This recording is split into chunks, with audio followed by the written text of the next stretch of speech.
letu ni mzalendo na uzalendo. Ndio somo letu. Fundisho tunaloendelea nalo ni safari ya kampeni. Na katika safari ya kampeni tunaandaa jinsi ya kusimama mbele za watu. Tunaandaa jinsi ya kutangaza na kutafasiri maono tulio. Wakati tunazungumzia habari za maono, zinatufanya sisi kuwa waonaji. Sisi ni watu walioona kitu fulani kwa ajili ya nchi yetu. Maono yetu ni kwa ajili ya nchi yetu. Tuko pamoja? Ndio. Na safari tunayoiandaa, hii ni safari ya kwenda nchini kwetu. Hii ni safari ya kurudi nchini mwetu. Tunataka turudi katika nchi yetu ili twende tutangaze na kutafasiri maono tulio nayo. Tuko pamoja? Na hii ndio ruhusa ambayo tunaendelea kuiomba siku zote. Kwamba tuna maono tulioyaona. Tuna jambo tulilonalo. Tuna wazo tulilonalo kwa ajili ya nchi. Tunaomba mtusaidie kibali tuweze kuonana na viongozi wetu, tuweze kuonana na wananchi wetu, tutangaze na kutafasiri maono tulio. Tuko pamoja? Maono tulio nayo. Kwa sababu gani? Wakimbizi lazima wajue. Wakimbizi kama watakosa maono, wataenda ovyo. Wakimbizi wakikosa maono, wataenda ovyo. Na hawawezi wakaona raha ya nchi yao wakati watakaporudi. Epafu. Kinachowarudisha wakimbizi ni maono walioyaona ukimbizini. Wakimbizi walioona maono wakarudishwa na maono yao, ndio wale wakimbizi walioenda kutawala nchi zao, ndio wale wakimbizi walioenda kuishi raha katika nchi zao. Inaitwa ni nchi ya ahadi, nchi ya maziwa na asali. Ni vitu vizuri vya kula, lakini lazima tuvifanyie kazi ili twende kula hivyo vitu.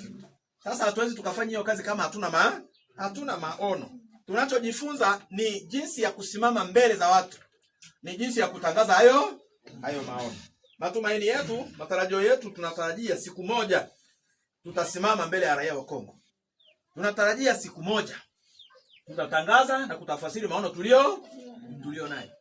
Na tumesema ya kwamba hapa tuna maono aina mbili. Tuko pamoja?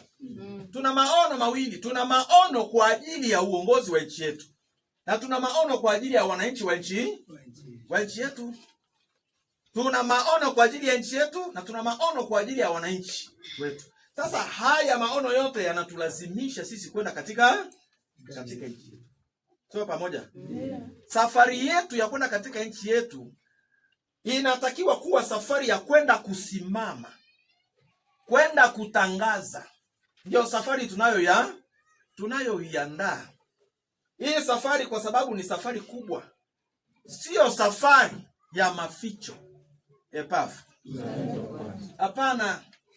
Musa akaenda kwa Farao akasema kwamba ninakuja utupe kibali twende tukafanye ibada. Tukamfanyie Mungu wetu nini? Ibada. Kwa sababu ni safari watu wenye maono, sio safari ya uficho, ni safari ya wazi. Sasa kinachoshangaza ni kwamba kama watu wataendelea kuwa wakimbizi, hawatafuti hiki kibali hiki. Hawatafuti hiki kibali. Hawa watu hawajaelewa ukimbizi vizuri. Na inavyoonekana wakimbizi wa Kongo mahali popote walipo, hawana nafasi, hawana maono hata kwa ajili ya nchi yao. Hawana muda wa kuomba hivyo vibali vya kufanya hizo shughuli. Tuko pamoja? Hawana. Sasa madhara yake ni kwamba mtakapokwenda Kongo, mnakwenda kumezwa. Mnakwenda kumezwa na wale watu waliokutaniwa wapi? Kongo. Sasa hapo mtajikuta kwamba miaka yote mlioishi ukimbizi haina maana. Mtajiuliza kwa sasa kwa nini tulikuwa tumekaa kule? Sasa mtakuwa mmemezwa. Na mtu aliyemezwa anasubiri kunyambwa. Kwa hiyo tunachotaka kuhitimisha hii semina yetu leo, nataka tuzungumzie kuhusu mwito kwa wenye maono.